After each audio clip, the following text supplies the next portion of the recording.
नमस्कार किसान साथियों, आपका हमारे चैनल में एक बार फिर से स्वागत है।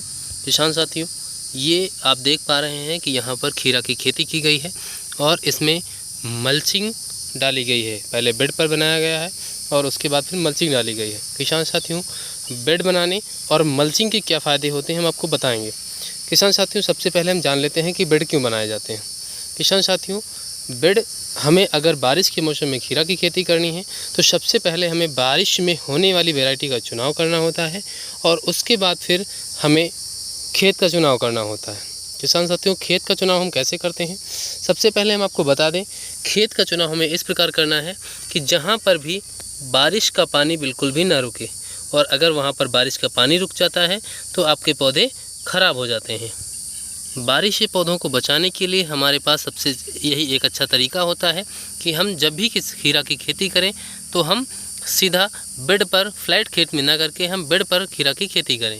किसान साथियों, जब हम बेड पर सीधे बीज की बिजाई करते हैं, उसके बाद अगर थोड़ा बहुत बारिश होती भी है तो हमें हमारे पौधों को कोई नुकसान नहीं होगा।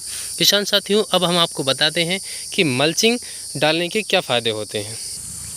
किसान साथियों, मल्चिंग डालने से हमें कुछ विभिन्न प्रकार के फ़ायदे होने वाले हैं। किसान साथियों, इसमें सबसे पहले हम जान लेते हैं कि सबसे पहला फ़ायदा क्या होता है। सबसे पहले बारिश की जब मौसम में हम खीरा की खेती करते हैं तो हमें एक चीज़ देखने को ये मिलती है कि लगातार रोज़ रोज़ बारिश होती रहती है। तो किसान साथियों, जब बहुत ज़्यादा बारिश होती रहती है तो हमारी मिट्टी को मुलायम बनाए रखने के लिए ये मिट्टी को ढक कर रखती है और हमारे खेत में अच्छा तापमान बना रहता है।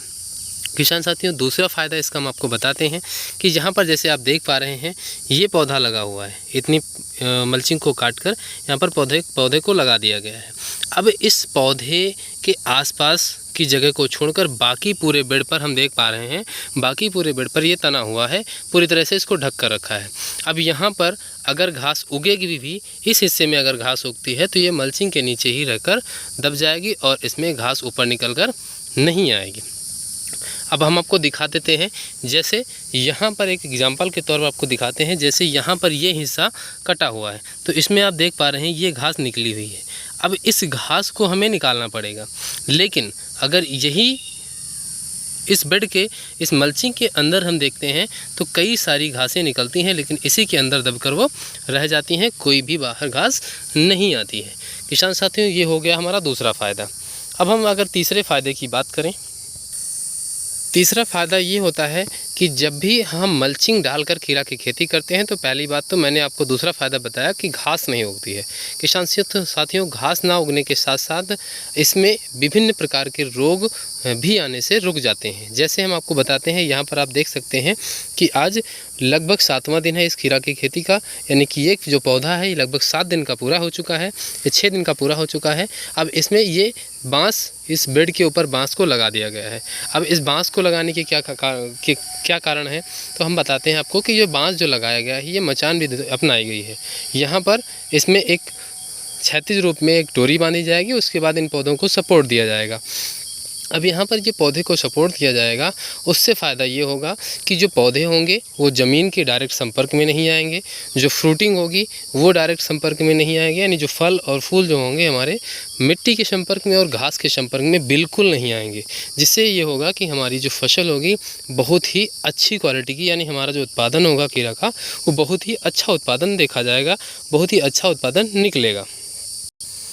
किसान साथियों, अगर आप भी बरसात के मौसम में खीरा की खेती करना चाहते हैं तो हमेशा मेरे द्वारा बताए गए कुछ तरीकों को ज़रूर अपनाएं। जैसे पहले मैंने बताया आपको, सबसे पहले आपको खेत का चुनाव करना है, बरसात के मौसम में उत्पादन होने वाले बीजों का चुनाव करना है और उसके बाद बेड का निर्माण करना है और मल्चिंग पर ही खीरा की खेती करनी है, यानी बेड बनाकर मल्चिंग डालकर ही खीरा की खेती करें।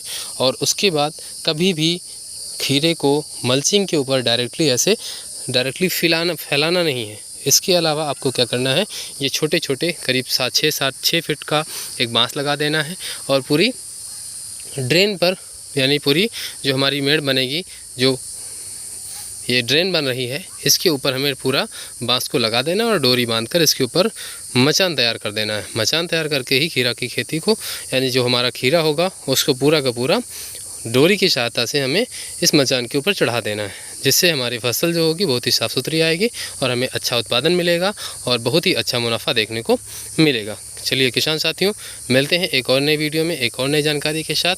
तब तक के लिए नमस्कार, जय हिंद।